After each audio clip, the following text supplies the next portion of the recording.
Assalamualaikum warahmatullahi wabarakatuh.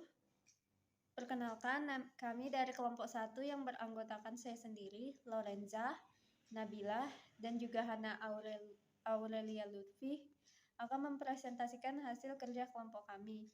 Sebelumnya, kami sangat berterima kasih kepada Memduti Folia SPD MPD yang telah memberikan kami kesempatan untuk presentasi.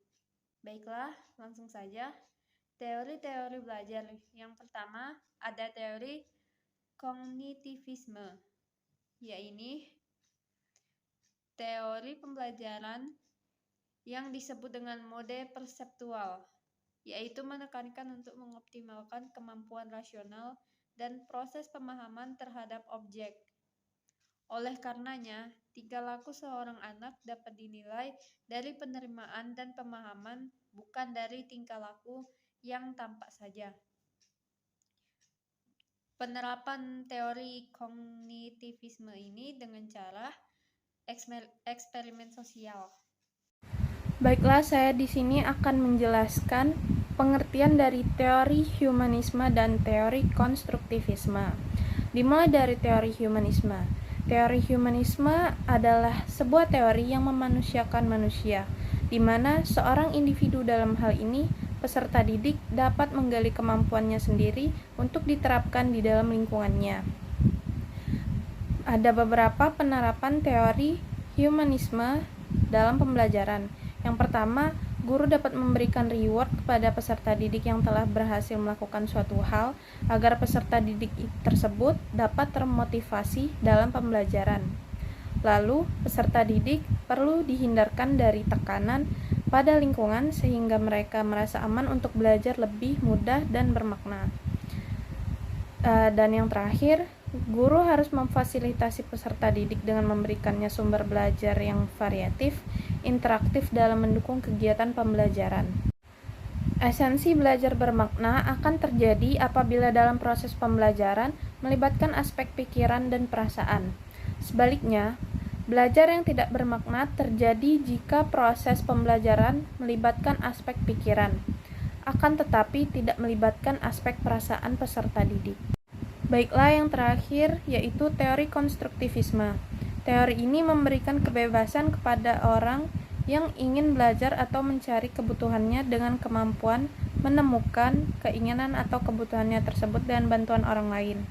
Sehingga teori ini memberikan keaktifan terhadap manusia untuk belajar menemukan sendiri kompetensi, pengetahuan atau teknologi dan hal lain yang diperlukan guna mengembangkan dirinya sendiri. Teori konstruktivisme memiliki beberapa keunggulan dibandingkan teori belajar lain, yaitu menuntut keaktifan peserta didik untuk menemukan pengetahuan berdasarkan kematangan kognitifnya. Lalu, teori belajar ini fokus pada kesuksesan peserta didik terhadap sesuatu yang telah ditugaskan. Dan yang terakhir, peserta didik dituntut untuk berpikir secara sistematis sehingga bisa membangun pengetahuan secara komprehensif. Salah satu contoh dari penerapan teori konstruktivisme adalah seorang guru meminta siswa untuk membuat suatu karya tulis mengenai banjir yang kerap melanda daerah mereka. Sebelumnya, guru dan siswa sama-sama belajar mengenai air, daur air, kegunaan dan manfaat air bagi kehidupan, termasuk juga bencana yang ditimbulkan terkait dengan air. Guru juga sudah menyelenggarakan diskusi mengenai penyebab-penyebab banjir dan langkah-langkah umum yang bisa dilakukan untuk mencegahnya. Kemudian, setelah semua sesi pembahasan teoritik tersebut selesai, guru meminta siswa untuk secara individu membuat rangkuman dan kemudian menuliskan bagaimana cara untuk mencegah banjir di daerah mereka. Baiklah, saya akan menjelaskan tentang teori belajar behaviorisme. Adalah teori belajar yang mengedepankan perubahan perilaku peserta didik sebagai hasil proses pembelajaran. Terjadinya perubahan tingkah laku diakibatkan oleh adanya interaksi antara stimulus dan respon. Menurut Mukinan, prinsip teori belajar behaviorisme adalah yang pertama, apabila seorang sudah mampu menunjukkan perubahan perilaku, maka dikatakan sudah belajar. Artinya, kegiatan belajar yang tidak membawa perubahan perilaku tidak dianggap belajar menurut teori ini. Yang kedua, Hal yang paling penting pada teori ini adalah stimulus dan respon, karena bisa diamati. Hal-hal selain stimulus dan respon tidak dianggap penting karena tidak bisa diamati. Yang ketiga, adanya penguatan reinforcement, yaitu hal-hal yang bisa memperkuat respon. Penguatan ini bisa berupa penguatan positif dan negatif. Teori belajar behaviorisme adalah teori belajar yang umum digunakan Indonesia. Contohnya, guru menyusun materi atau bahan ajaran secara lengkap, mulai dari materi sederhana sampai kompleks. Yang kedua, selama mengajar, guru lebih banyak memberikan contoh berupa instruksi. Yang ketiga, jika guru menjumpai adanya kesalahan, baik pada materi maupun pada peserta didik, maka akan segera diperbaiki. Yang keempat, guru lebih aktif memberikan latihan agar terbentuk kebiasaan yang diinginkan.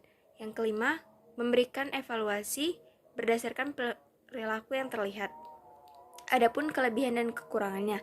Kelebihannya, peserta didik dibiasakan untuk latihan dan praktik yang di dalamnya memuat unsur kecepatan, spontanitas, kelenturan, refleks, dan daya tahan, mampu mendorong peserta didik untuk berpikir linear dan konvergen, memudahkan peserta didik untuk mencapai suatu target tertentu dalam pembelajaran.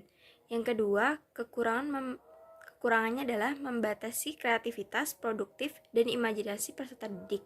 Yang ketiga, pembelajaran hanya berpusat pada guru, sehingga peserta didik terkesan pasif.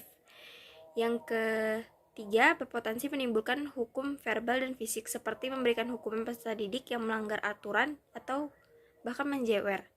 Hukuman semacam itu bisa berakibat buruk pada perilaku peserta didik, timbul kesulitan untuk menjelaskan kondisi belajar yang kompleks karena beracu pada stimulus dan respon. Baiklah, itu saja yang dapat kami sampaikan.